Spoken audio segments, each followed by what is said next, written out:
the Fantastic Four First Steps is quite the treat. We saw it, and it's neat because it's nothing like the trailer. You see some of the YouTube blurbs and the commentary, and it's very appropriate and trendy to pile on to Disney and the MCU lately, because for the past couple of years, they've gotten much more wrong than they've got right.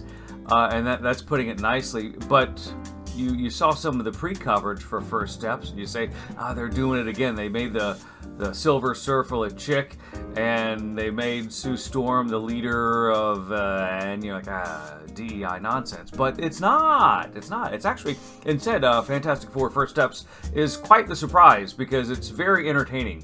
It stands on its own. You don't need to do your Marvel homework. I know a little bit about Marvel, as you can, I'm kind of a comic book guy, but I never really got into Fantastic Four. Just never did. I don't know why. You don't need to know anything about the Fantastic Four. You need to know just a little bit about having fun, because this is a fun, entertaining movie. And in the out of the theater take I did, I said, well, there's not much action, but there's enough action. And there's enough action in First Steps to where it's an evenly paced movie. And that's what's different between this and some of the recent Marvel entries that you might have seen, is that the recent Marvel entries that you might have seen, they tried to base it with too much humor and not enough of a good movie. Instead, First Steps is a good movie. It's not very funny. It has funny moments, but it's not a comedy. It's more of a movie with heart. And you say a movie with heart, and that makes it sound hokey, like it's going to be on the Hallmark Channel, but this is not that kind of heart. This is just kind of a good quality movie heart.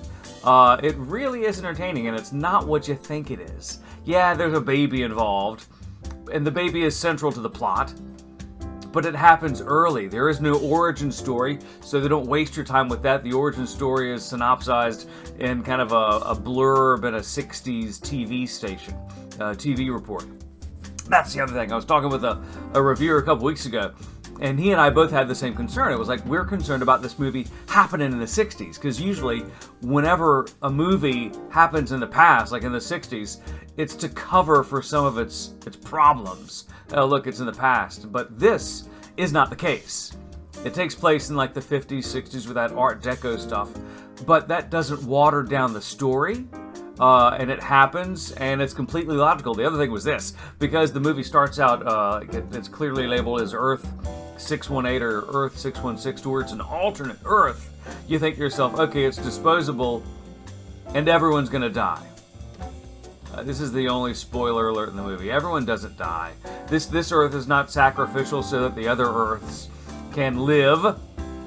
That's what's so surprising. The theories that the fans and everybody put forth like 6 months ago when the first trailer started to drop, that's not what happens in First Steps. Instead, it's quite entertaining, it's very fresh, and our 15-year-old is quite remiss at the fact that he couldn't see it with me, because it's great. He's going to go see it when it opens, and he'll love it. Even his picky 13-year-old brother would like it also. Really great stuff. In the showing that I went to, there were some kids who were in elementary school, like I'm going to say 4th or 5th grade. They liked it. It really is a great summer movie that you can watch anytime without having to brush up on your MCU 101. It's Fantastic Four First Steps. It really is a great start to what will hopefully usher in better movies now that they realize there's some competition.